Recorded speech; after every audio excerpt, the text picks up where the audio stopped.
오늘 본문 말씀은 마태복음 18장 1절에서 10절 말씀입니다. 제목, 자신의 가족을 이루시는 하나님의 섭리. 마태복음은 끊임없이 두 개의 세계를 대조하며 보여줍니다. 하나는 제국 세상, 그 시스템 속에 사는 삶, 경쟁, 우열, 지배가 중심이 된 이 세상판이고, 다른 하나는 하나님의 나라, 곧 하나님 아버지를 중심으로 이루어지는 가족 공동체의 판입니다. 마태는 철저히 하나님의 나라와 세상의 나라를 대비시키시면서 이 세상 속에 하나님의 섭리란 결국 자신의 가족을 이루어가는 일임을 강조합니다. 마태복음 전체의 사건 사이에 반복되는 말씀이 있습니다. 선지자를 통하여 하신 말씀을 이루려 하심이라. 마태복음 2장 15절, 17절, 23절, 3장, 5장, 27장 마지막까지 계속해서 말씀을 이루려 하심이라가 나옵니다. 예수님의 탄생부터 심지어 헤롯의 제국의 탄압, 종교 속에 광야의 주의 길을 외치는 세례 요한, 이방에 전파되는 구원과 치유, 산상수훈, 천국 복음, 생명의 회복, 가족, 교회, 심지어 배신당하고 침묵하실 때도, 잡히실 때와 십자가에 넘기심까지 모든 사건마다 이미 주신 말씀의 성취를 상황을 초월하여 이루심을 보게 됩니다.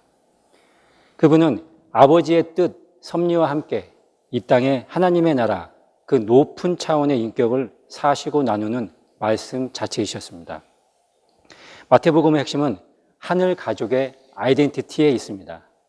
하늘에 계신 너희 아버지, 주기도문의 시작처럼 우리는 이 아이덴티티를 분명히 하고 시작합니다.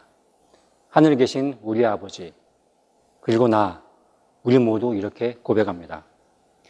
그리고 그것을 함께 고백하는 공동체를 하나님의 가족이라 불리고 그 안의 삶이 곧 천국, 곧 하나님의 나라라고 합니다. 이 하나님의 가족 나라는 세상과는 다른 질서로 움직입니다.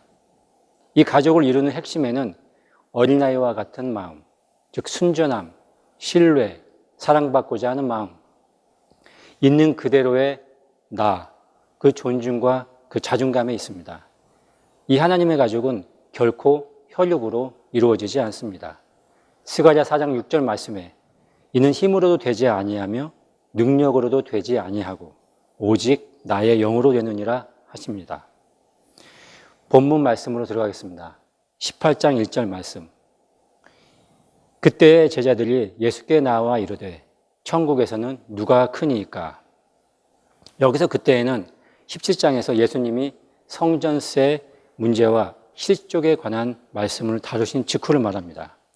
이 사건 후 제자들의 질문이 천국에서는 누가 크냐로 이어집니다. 마가 누가는 이 대화를 논쟁과 다툼으로 기록하지만 마태는 다르게 접근합니다. 마태는 제자들이 묻는 누가 크냐는 여기에서 이 메이존이라는 단어로 단순히 더 크니 아니라 천국의 본질을 물어 여는 질문으로 어떤 가치가 천국에서 이 하나님 나라에서 더 큽니까? 세상에서의 높다 크다가 아니라 하나님 나라의 방식을 묻는 질문으로 천국에서는 누가 크고 존귀합니까? 또 어떤 가치가, 어떤 존재가 더 소중한지에 대하여 여는 질문으로 시작합니다. 2절 말씀, 예수께서 한 어린아이를 불러 그들 가운데 세우시고 제자의 질문에 예수님은 한 어린아이, 파이디온 이렇게 불러 제자를 가운데 세우십니다. 말 그대로 어린아이 자체에 있는 그대로 그 어린아이의 순수함 그 자체를 말씀하십니다. 3절 말씀, 이르시되 진실로 너희에게 이르노니 너희가 돌이켜 어린아이와 같이 되지 아니하면 결단코 천국에 들어가지 못하리라. 여기서 돌이켜는 에피스트레포라고 하면서 즉 돌아가라, 삶의 길을 바꿔라입니다. 어린아이란 하나님의 가족 자녀들, 아버지를 중심으로 사는 존재입니다. 세상 논리가 흥하는 비교 우위, 성공의 허무와 성과에 안연해야 하는 그런 불안감, 욕망의 힘에 그 삶에서 돌이켜 어린아이와 같이 아버지 앞에 나아가 신뢰하고 사랑받고 싶어하고 또 있는 그대로 존중받는 그러한 존재로 그냥 아버지니까, 그냥 자녀니까 그 당당함으로 그 자체를 말씀하고 있습니다. 그렇게 하지 않으면 결단코 천국에 들어가지 못하리라라고 강하게 경고하십니다. 4절 말씀. 그러므로 누구든지 이 어린아이와 같이 자기를 낮추는 자가 천국에서 큰 자니라. 어린아이가 아버지를 전적으로 신뢰하고 바라보듯 사랑하고 사랑받는 마음, 또 순전하고 어떤 진실한 마음, 그리고 아버지와 자녀 사이에 있는 그 허물없고 열린 관계를 말합니다. 예수님은 바로 이런 신뢰와 사랑의 관계 속에서 피어나오는 존재의 열림을 천국의 가장 큰 가치라 말씀하십니다. 5절 말씀, 또 누구든지 내 이름으로 이 어린 아이 하나를 영접하면 곧 나를 영접함이니. 예수님은 작은 자, 이런 어린아이 같은 자를 자신과 동급으로 여기십니다. 이 작은 자를 대하는 태도가 곧 예수님을 대하는 태도입니다. 마태복음 10장 40절에서도 동일하게 말씀하십니다. 너희를 영접하는 자는 나를 영접하는 것이요 나를 영접하는 자는 나를 보내신 이를 영접하는 것이니라. 하나님의 시선은 세상의 큰 자에게 있지 않습니다. 거대하게 보이는 이 제국 앞에 서 있는 한 여리고 작은 생명, 아버지만 바라보는 그 한 사람, 그 마음을 또 하나님의 나라를 가꾸고 이루어짐에 온 힘을 다해 사는 그에게 초점이 가 있습니다. 6절 말씀, 예수님은 매우 강한 표현을 사용하십니다. 누구든지 나를 믿는 이 작은 자 중 하나를 실족하게 하면 차라리 연자 맷돌을 목에 달고 바다에 빠지는 것이 나으니라. 여기서 나를 믿는 이 작은 자는 하루하루 주님의 임재와 함께 그 함께 하심을 신뢰하고 또 바라보며 하나님 앞에 심판의 날을 향해 살아가는 자들을 말합니다. 그러나 살아가는 이 공동체 안에 실제로 서로를 스칸달리쪼 시키는 일이 일어나게 됩니다. 이 스칸달리쪼는 흔히 말하는 스캔달의 어원으로 함정에 빠뜨리다, 발을 걸어 넘어뜨리게 하다, 죄의 기회를 제공하다, 그런 뜻입니다. 창세기 4장 7절에 아벨의 제사는 받으시고 가인의 제사는 받지 않아 5절에 가인이 몹시 분하여 안색이 변하니라. 7절에 네가 선을 행하면 어찌 낫을 들지 못하겠느냐. 선을 행하지 않냐면 죄가 문에 엎드려 있느니라. 여기서 죄가 문에 엎드려 있느라. 스칸달이 있죠. 죄 앞에 서 있다고 합니다. 자기의 제사, 자기의 옳음, 스스로 정한 의로움이 받아들여지지 않자 동생을 미워하고 형제를 판단하고 무시하고 깔보고 자기 의로 역심여겨 그 분에 못 이기게 되어 곱씹게 되고 결국 동생인 아벨을 죽이게 되며 두려움과 벌에 떠는 삶을 보게 됩니다.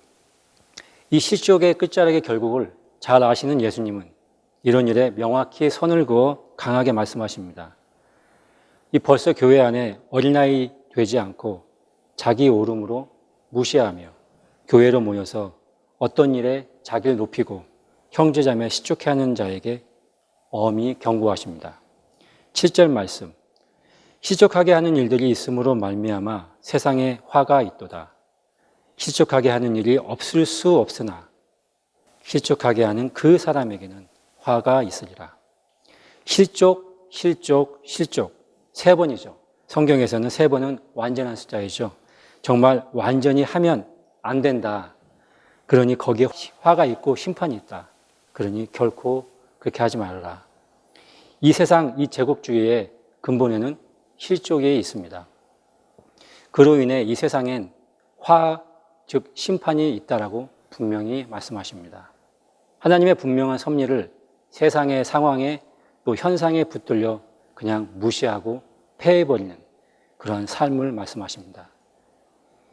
가룟 유다의 예를 통해 볼 수 있듯 예수님은 배신의 기회도 허락하셨죠. 가서 너 할 일을 하라 하시면서 그리고 끝까지 돌이킬 길을 열어주셨지만 유다는 자기 오름, 자기 의 안에 스스로 가두어 멸망인 자살을 선택하게 됩니다. 이 종교인은 가장 비겁하게 을을 빙자하여 서로 뜯고 가르고 자기와 동의하지 않는 다른 성도는 무시하고 업신여기며 헐뜯는 일을 서슴없이 합니다. 8절 말씀, 만일 네 손이나 네 발이 너를 범죄하게 하거든 찍어내 버리라. 장애인이나 다리 저는 자로 영생에 들어가는 것이 두 손과 두 발을 가지고 영원한 불에 던져지는 것보다 나으니라. 예수님은 몸에 손, 발, 눈을 말씀하십니다. 손은 아시다시피 행동, 발은 방향, 눈은 가치관, 욕망, 세계관, 즉 하나님의 가족을 무너뜨리는 모든 삶의 방식에 대해 점검하고 단호하게 결단하고 돌이키라 말씀합니다. 9절 말씀, 만일 내 눈이 너를 범죄하게 하거든 빼어내 버리라. 한 눈으로 영생에 들어가는 것이 두 눈을 가지고 지옥불에 던져지는 것보다 나으니라. 차라리 그것을 잘라버리고 한 눈으로 생명에 들어가는 것이 낫다. 이것은 죄의 심각성을 극도로 표현하는 유대식 표현입니다. 어떤 물질적인 것, 손과 발, 눈, 그걸 잘라버리고 영생에 들어가는 것이 정말 100번 낫다. 게헤나라고 하시죠. 지옥에 던져지면 안 되니 그 실족의 죄의 통로가 되는 삶의 부분들의 그 내면을 깊이 다루어서 단호히 끊으라는 말씀을 하십니다. 그것이 생명을 얻는 길입니다. 그래서 마태복음 18장 15절 17절에서는 교회 안에 관해서 형제가 죄를 범하면 하면서 교회 안에 이미 나타나는 형제 자매 간에 실족해하는 죄를 다루는 것에 15절 16절에 그 방법에 대해서도 알려주십니다. 주님이 교회의 연약함을 품고 안타까워하며 얼마나 귀히 여기며 또 어떻게 다루는지 보실 수 있습니다. 10절 말씀, 결론은 이렇습니다. 삼가 이 작은 자 중에 하나도 업신여기지 말라. 너희에게 말하노니 그들의 천사들이 하늘에 계신 내 아버지의 얼굴을 항상 배웁느니라. 하나님 아버지의 시선은 항상 작은 자에게, 어린 자에게 향해 있습니다. 항상은 지속적인 관심을 말하고 천사를 통해 보호하시고 또 얼굴은 하나님과의 어떤 친밀감을 얘기합니다. 세상은 물질과 권세와 영광을 추구하고 그것이 없으면 깔보고 업신여기지만 하나님 나라는 전혀 다른 곳을 바라봅니다. 하늘 가족은 아버지를 함께 바라보는 사람들입니다. 섭리로 이루어진 이 말씀을 살려고 씨름하고 함께 아파하고 또 위로하며 하나님의 가족 되어 장애물도 같이 넘어가며 하나로 자라나는 곳. 나는 나대로 너는 너대로 서로의 다름을 존중하고 용납하며 품는 그것이 교회입니다. 그것이 하나님의 가족을 부르는 섭리입니다. 나눈 말씀. 우리는 지금 어디에 서 있습니까? 하나님이 부르신 그 가족의 삶으로 살고 있습니까? 아니면 세상의 판에서 내가 더 크다, 내가 더 낫다 라는 마음으로 살고 있습니까? 오늘 말씀은 우리를 점검하게 합니다. 그리고 오늘도 하나님의 가족으로 우리를 부르고 계십니다. 깨어 생명을 선택하도록 오늘 하루의 날을 허락해 주셨습니다. 기도하시겠습니다. 하나님, 우리가 하나님의 가족이 아니라면 돌이킬 기회도 천국도 영생도 참 교회도 시작될 수 없음을 고백합니다.